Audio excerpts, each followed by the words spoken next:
नोकरी आहे, व्यवसाय आहे, पगार येतो, इन्कम येतो, पैसा येतो, पण तरीही मनावरचा आर्थिक ताण वाढतोय का?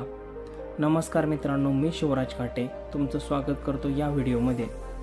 पूर्वी एकच पगार पुरायचा, आज 2 पगार असूनही शांतता नाही. कारण समस्या नोकरीची किंवा व्यवसायाची नाही, तर समस्या आर्थिक रचनेची आहे. पगार वाढतो, उत्पन्न वाढते, पण खर्च त्याहूनही अधिक वेगाने वाढत असतो. दुसरं, EMI भविष्य आधीच गहाण पडलंय. तिसरं, एकच इन्कम सोर्स पण जबाबदाऱ्या अनेक, त्यामुळे तो इन्कम किंवा ते पैसे पुरत नाहीत. चौथा, सेविंग आहे पण सेफ्टी आहे, ग्रोथ नाही.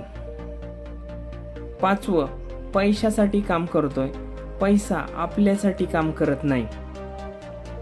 जोपर्यंत इन्कम वाढवण्यापेक्षा इन्कम सिस्टीम बदलत नाही, इन्कम सिस्टीम चेंज करण्यावर आपला फोकस जात नाही, तोपर्यंत ताण कमी होत नाही. जर तुम्हालाही हा ताण जाणवत असेल तर कमेंट करा आणि फॉलो करायला विसरू नका. धन्यवाद.